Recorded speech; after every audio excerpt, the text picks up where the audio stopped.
Hey guys, welcome UCLA freshmen. We're so glad that you're here. My name is John Shu. I'm going to be emceeing for tonight and I'm actually one of the Bruin Buddy mentors. So, as we wait for people to trickle in, I'm going to lead us through some icebreakers and also tell you a little bit about our group and also the event tonight. So if you're new here, feel free and go into the chat box below. Tell us your name, where you're from, maybe a fun fact about yourself. So for me, I'm from Philadelphia, Pennsylvania. And a fun fact about Philly is that we don't call them Philly cheesesteaks here. We actually just call them cheesesteaks. And another fact about myself is that I used to be on one of UCLA's hip hop dance teams. So if you ever been sitting this past quarter at home watching too many Zoom calls and maybe too much YouTube and wishing that you knew how to dance, don't worry, because I'm going to teach us one really quick move right now. So feel free to join me and feel free to sit back and just be entertained otherwise. So you're just going to do it right now, right here. And we're just going to learn one move and then we're going to dance to it with some music. So feel free to stand up and join me. It's going to be called the power walk. And all it is just walking to the beat. So it's super easy. You're just going to turn your body and walk to the beat. And you can add any level of variation to it, whether you want to do it a little or a lot. And nod your head, things like that. And we're just gonna do that for 16 counts. So I'll count us off like 5, 6, 7, 8. And then we're gonna do this for 1, 2, 3, 4, all the way to 16. Does that make sense? Okay, so here we go. You know we get it.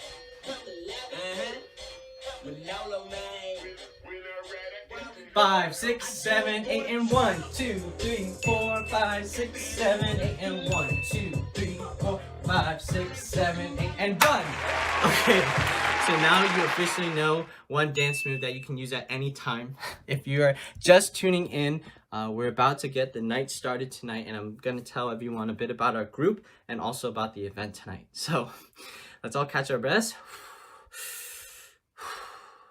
Okay, so I'm actually really excited for tonight because the seniors and sophomores at A2F and Classes worked really hard to put this event together, and we're actually part of 2 Christian fellowships at UCLA and also the host of Bruin Buddies. And because people work so hard, we're really excited that you're here. And for the night, we're going to first see a spoken word that talks about the bigger questions that we've kind of been forced to ask because of the recent events. After that, the sophomore class is going to give a presentation about their answers to these questions and how they've tried to process through them. In essence, they're going to tell us about how they've tried to move forward. We hope that these videos can help you guys process through the events as well and hopefully be thought-provoking. After that, we're going to hear a song, and to end the night, some of the seniors are going to be giving you guys, the class of 2024, pieces of personal advice from our experiences at UCLA. So with that, let's move forward together. And first up, we have the spoken word by my friend Joel.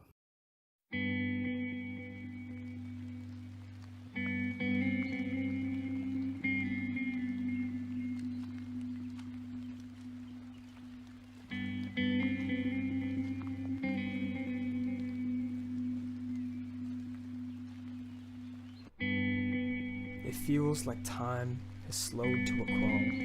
COVID, canceling 2020 and all, the things that we had planned for. Prom, graduation, lazy days at the mall with your best friends before you all part ways, and now, the situation isn't exactly ideal. And with that is the temptation to feel bogged down by the present, feeling like your life is defined by the current disappointment and discontent, but hold on.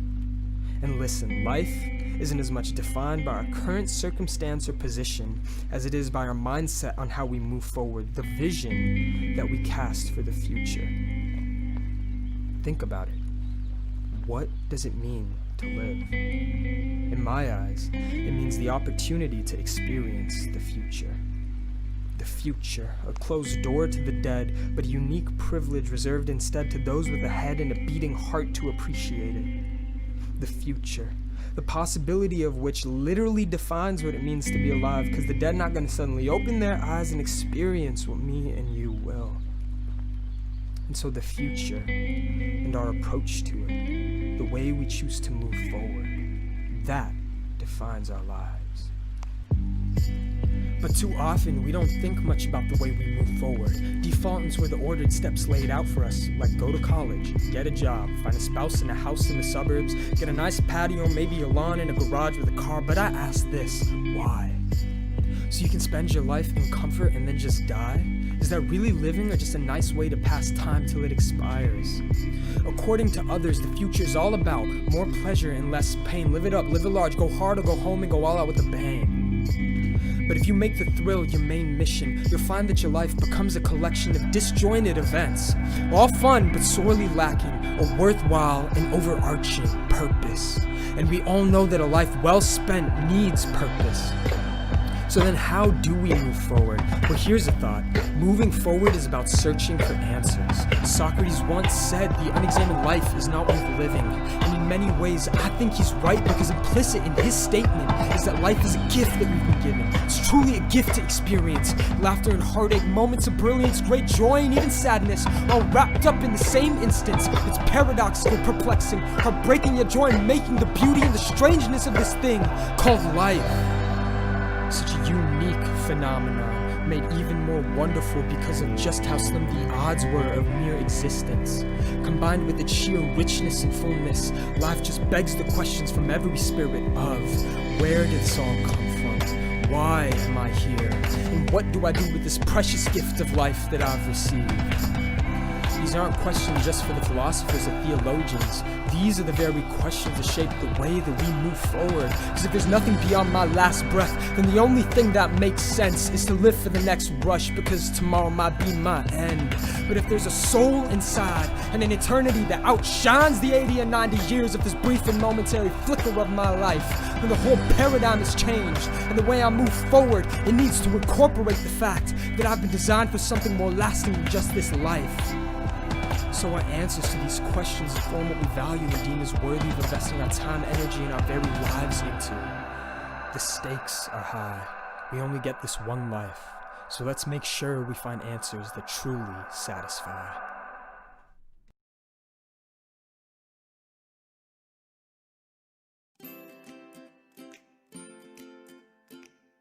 Hey guys, I hope today has been amazing for everyone. My name is Robert, and I'm a sophomore at UCLA studying mechanical engineering and global health, and I'm going to be co-hosting this next section of our night with Alyssa.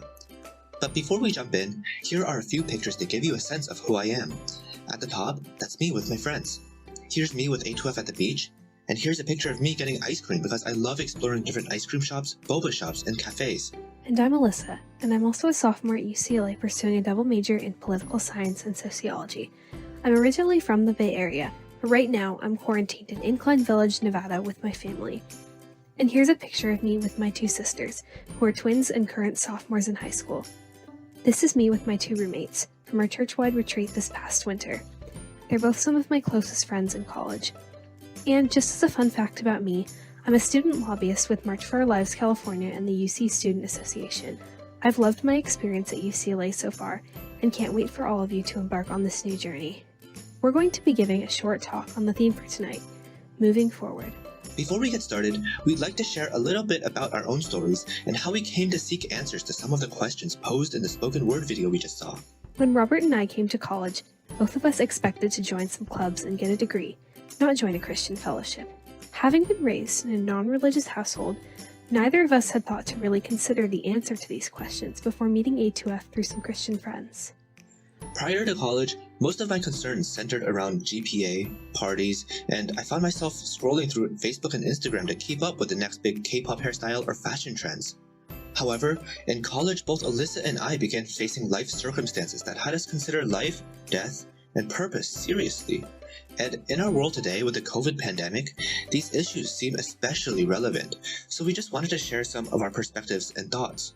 The outbreak of COVID has affected and changed the entire world, impacting everything.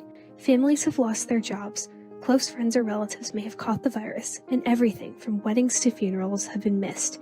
Children, teenagers, young adults, the elderly, anyone could get sick, and their lives could be cut short.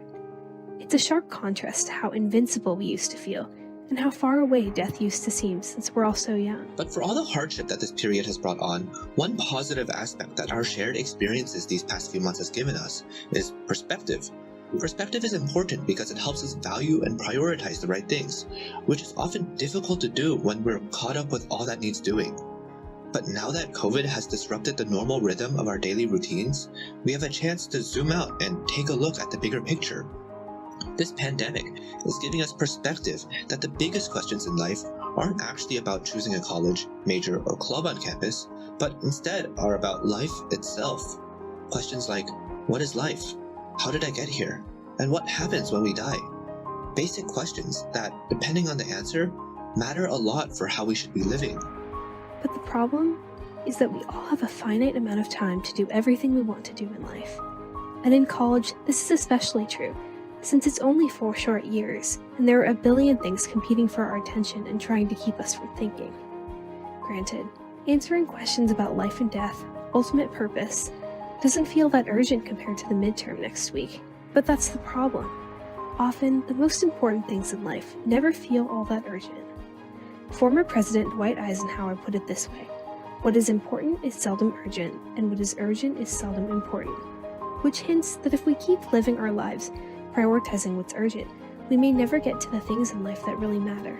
We have a finite amount of time to ask ourselves what our purpose is in life, or what might happen after death. I was personally confronted with these issues half a year ago when I suddenly decided to withdraw from fall quarter at UCLA to be with my mom. At that time, she had been struggling with stage 4 metastatic breast cancer for 10 years and her health was deteriorating quickly. As I sat in that plane ride back home, in an instant, all my concerns about friend group drama and academic pursuits were replaced with the recognition of the fragility of human life. I wanted to know desperately if there was a heaven for my mom, if there was eternal life after death, and how such an amazing reality could be true. I found the answer in the gospel. It promises eternal life with a loving God waiting for us to return to Him. As for me, I spent my freshman year asking questions of purpose and morality and confronting a lot of my own personal struggles. I sought out all the books, podcasts, and videos I could on these questions, and had countless late-night talks with my friends about various aspects of Christian life. And through personal experiences and the help of people in our church, I decided to become Christian this past January, and it's been the best decision of my life. Honestly, we know that the biggest things that keep us from seeking answers to these questions are the thought that either 1. We don't need to think about these questions until later when we're older, or 2. That there are no answers to these questions anyway. COVID is teaching us that the first reason is false, and that there's no better time to think about life than now, because our future is not guaranteed. And hopefully, my story is proof the second is wrong as well, and that there are answers. Take it from someone who is in your shoes. We found that the answer to all of life's biggest questions can be found in Christianity. My mom passed peacefully a week after I returned to be with her, but her acceptance of Jesus gives me immense comfort, as I know I will be with her again one day in heaven. Before she passed, I shared with her Psalm 23:4. Even though I walk through the valley of the shadow of death, I will fear no evil, for you are with me. Your rod and your staff, they comfort me. To me, this is a constant reminder that there is a God who created the universe. He knows each of us personally, both the good and the bad, and yet loves us unconditionally. For those of you who think Christianity is hard to believe, we were there too. But there's a lot of good reason, logic, and even evidence for the claims of Christianity, and college is a great time to investigate these claims for yourself. As I did, I found satisfactory answers to the questions I had. So whether you're a Christian, or this is your first time thinking about life's big questions and about God and don't know where to begin, we'd love to connect with you and invite you to join us in learning about Christianity and who God is. That's it for our talk. Thanks so much for listening.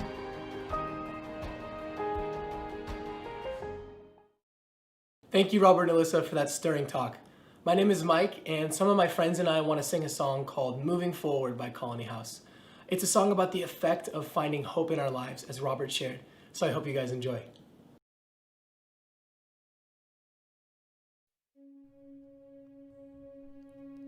I found life and I found laughter, in forgiveness I found rest, on the shoulders of redemption I found hope and hope was there. I could lose it in a moment, so I dare not, don't watch fear fall with the sunset and see hope rise with the tide. And when the pain is true, sometimes these troubles prove that I'm alive. My eyes are open, my heart is beating, my lungs are full and my body's breathing. I'm moving forward, I found my freedom, I found a life that gave me reason to live.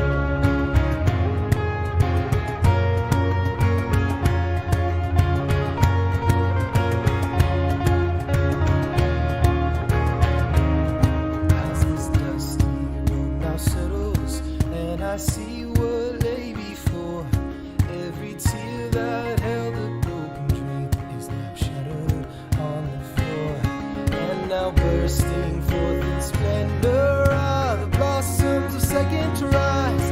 Because dreams that bear the mark of love are dreams that never die.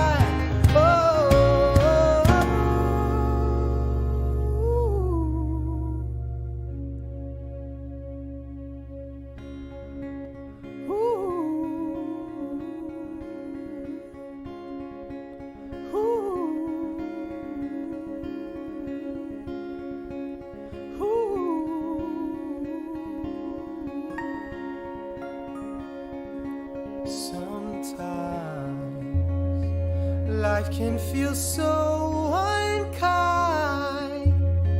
Sorrow won't define me, so just reminds my soul, my soul. My eyes are open, my heart is beating, my lungs are full and my body's breathing. I'm moving forward, I found my freedom. I know this sorrow, I know the heartache, I know with fear comes a tragic heartbreak.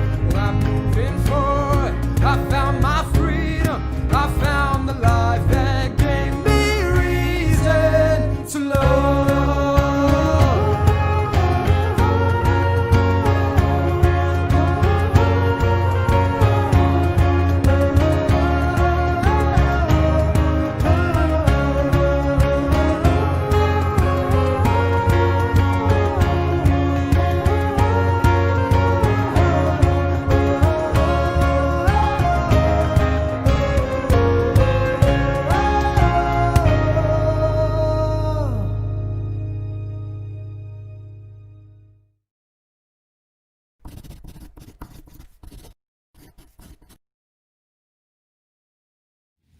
Dear Class of 2024, we can't imagine what this year must be like for you, but we can try. We remember being in your shoes just 4 years ago, and even though a lot has definitely happened since then, when you think about it, our two classes share some unique experiences at this point in history, and that makes us a lot more similar to each other than you might think.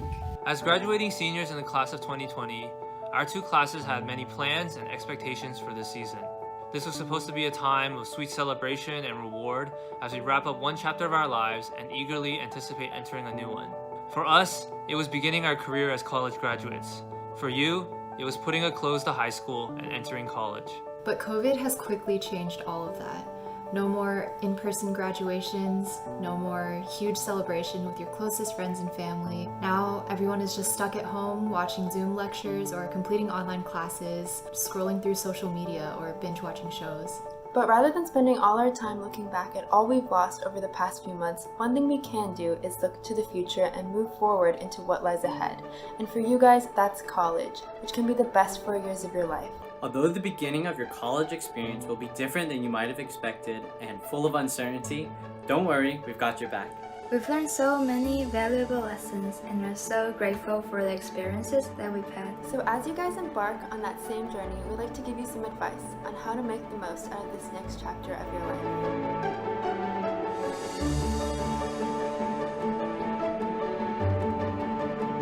Number 1. There's a lot of time in college and a lot to get done, so if you're not very organized, you'll definitely want to get in the habit of writing down your daily schedule, use an app to track your tasks, and put all your events in Google Calendar, especially since the quarter's only 10 weeks and there's always a ton of stuff happening all at once.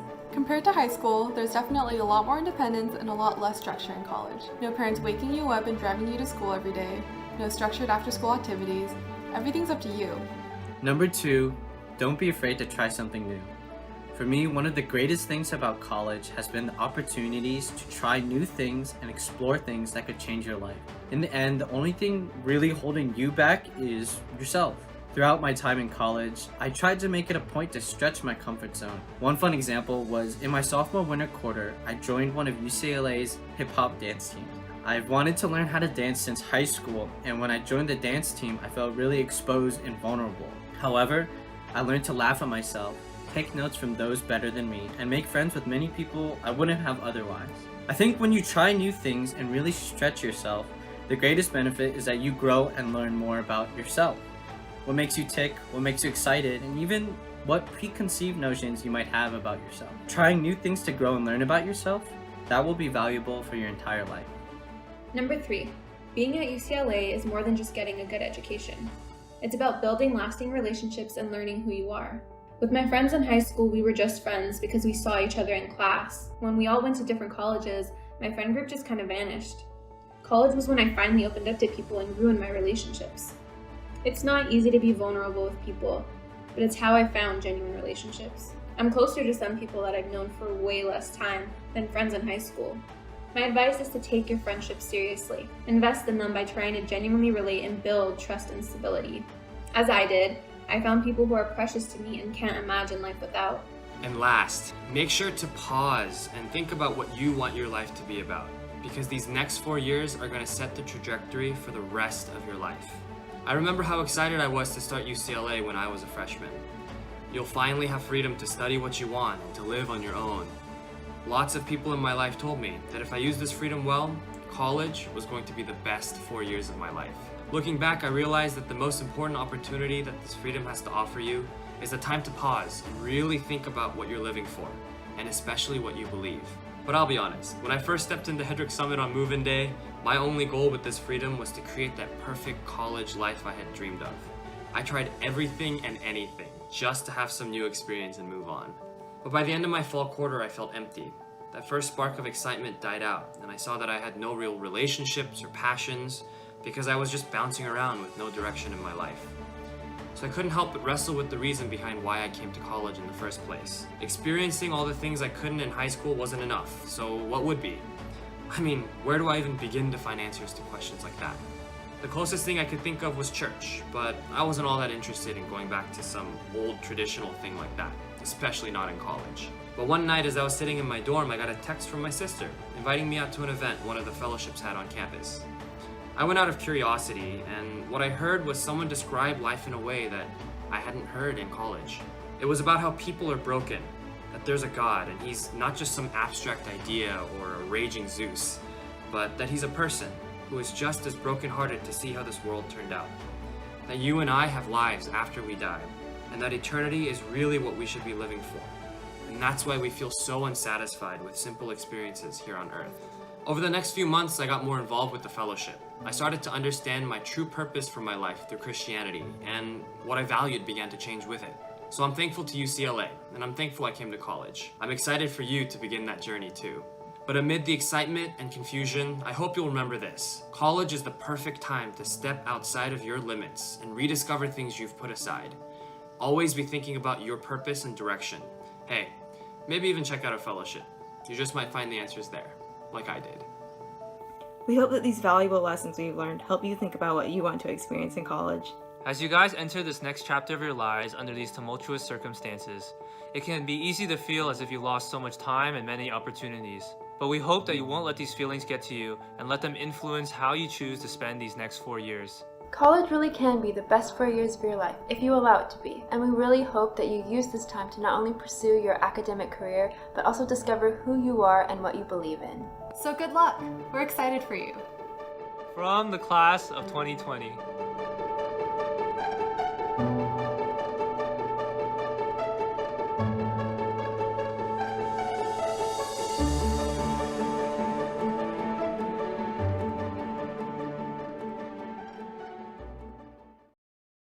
That's it. Thank you so much for coming. I hope that one day we can actually meet in person, but for now, please join our Zoom Hangout that's happening right after this.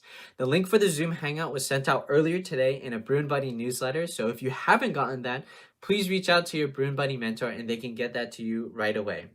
One other announcement that I have is that for those who are interested, we wanted to offer a virtual group that can meet and talk about and ask questions about the topics that you heard tonight.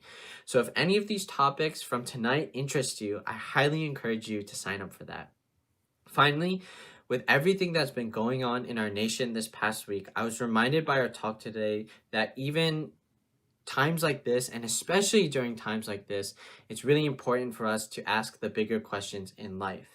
And so if you're interested, I wanted to invite you to our Sunday service where you can get the time and opportunity to process through that and also pray for our nation. So please check out the URL below if you want to check out our Sunday service. So that's all I have for now, and I'll see you in the Zoom Hangout.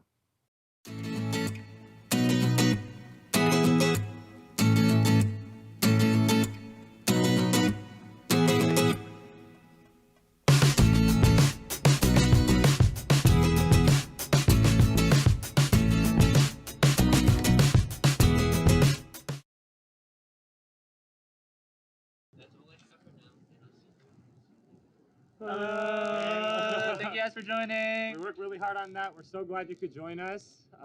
Now, a Zoom link should be up in the chat right about now. So come click that link and hang out with us a little bit afterward. Thank you so much for watching. Thanks for joining. Come join us for the Zoom Hangout.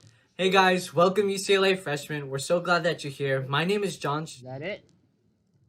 All right. There we go. Oh, there we are.